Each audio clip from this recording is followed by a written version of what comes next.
I'm John Batchelor, having a lot of fun in politics with John Avlon of Newsweek and CNN and Taegan Goddard of the Political Wire. Gentlemen, the president's polling. It's April. It's springtime. I'm waiting for my tulips. I'm not watching the polls.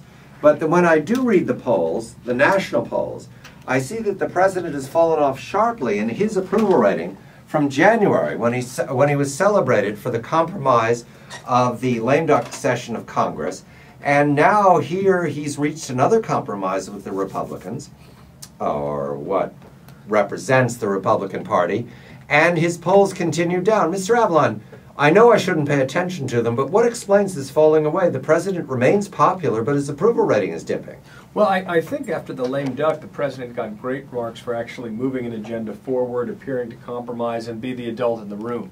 I think the fact that things with the new Congress have been so fractious and so fractured has hurt his reputation as someone who's able to be a conciliator and reason together. However, reality check here, folks.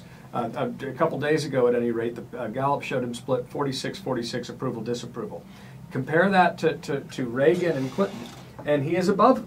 Reagan was at 41 and Clinton was at 44 at this time in their presidency. So again, sense of perspective before we all start prognosticating it. I do mention, of course, that Reagan was living with a terrible recession, just god-awful at this period. And the president is not living with a recession, but he is living with the high price of gasoline, and that's why I want to go to Taegan.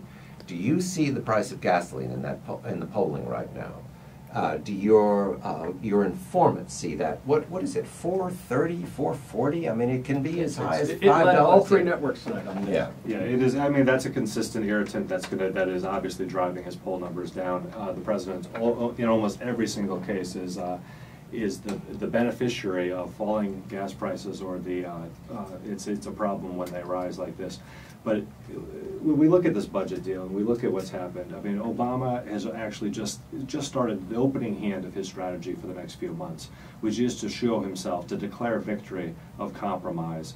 And he's about to make a speech on Wednesday where he's going to, push that theme even further, that he's the compromiser. And I think that that's what he realizes his poll numbers are tied to more than anything else right now. Yeah, and it's a dangerous game because the president really cannot appear to be it's not about compromise. It's about driving the agenda and being what he always presented himself to be the American people.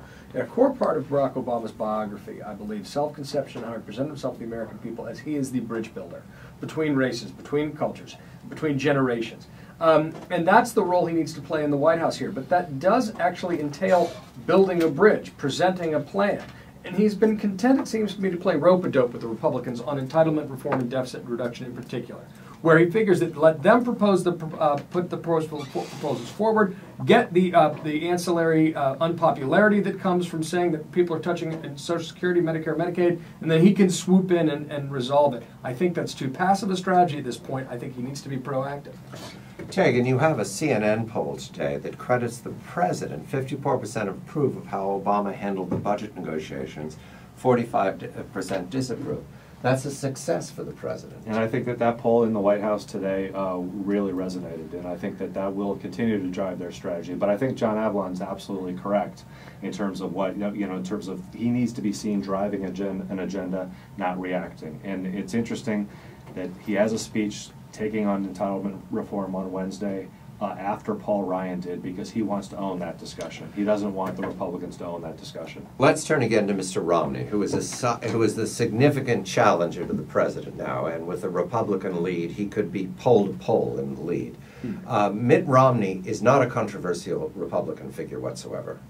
He's not attached to any extreme statements. He's not attached to say neocon, the neocon revelations of the Bush administration. He isn't even attached to George Bush. That would be a tough sell for the Republicans. His baggage is all his own, but it is profound baggage. I mean, as Taegan pointed out earlier, first thing Democrats did is release all the old video clips of Romney 1.0 when he was running against Teddy Kennedy in the 90s, talking about how he was more pro-choice than anyone, going to be more in favor of gay rights than Ted Kennedy, how he wasn't a Republican during the Reagan years, he was no part of that. I mean, he has flipped and flopped and flipped back to a point where it is become a credibility issue. And even though he should be considered the conventional wisdom frontrunner, and he has been effectively, I believe, running for president since the last campaign, almost without interruption, He has significant baggage, and that's not even addressing Romney.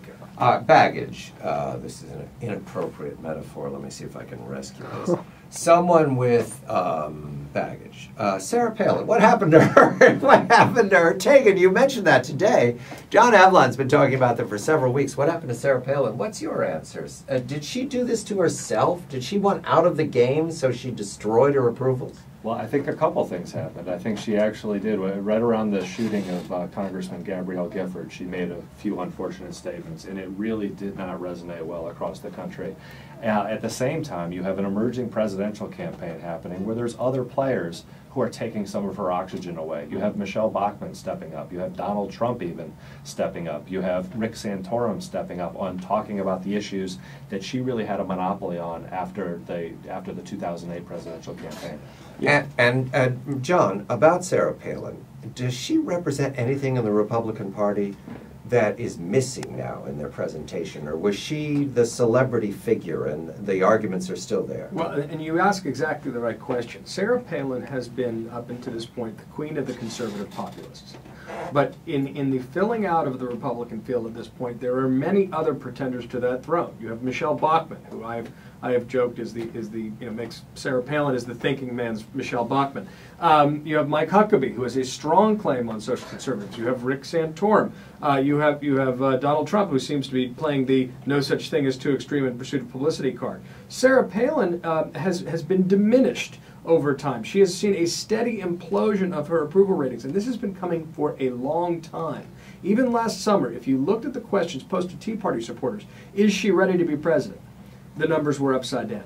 So this has been coming for a long time, but it is profound and perhaps irreversible in the near term, not the long term.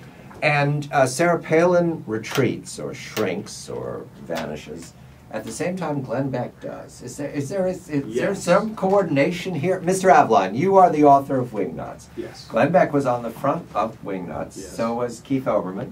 Yes. And Sarah Palin. Now, that was a year ago. What a difference a year. Yeah, all right. Now, what did you do to them? Well, I just try to be helpful. It's worse than the Sports Illustrated curse. Yeah, I know. Except in my case, it's intentional. Yeah. It is remarkable, though, just, 1 year. A week is a long time in politics. A year ago, these folks were enormously influential.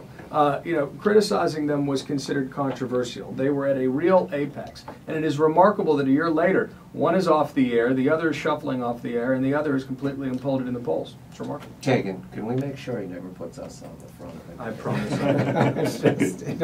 That's a heck of a record, 3 for 3 for one Not book. bad, John. Yeah. I'm not taking credit for it, but I'm glad. Why aren't you taking credit for it? Because I'm a modest man. Donald Trump would take credit. Yes, he would. Can you pick horses that way? I wish. Yeah. All right. Finally, Mitt Romney. We welcome to the presidential contest. It is important that he is now starting the conversation between the Republican Party and the Democratic Party about 2012.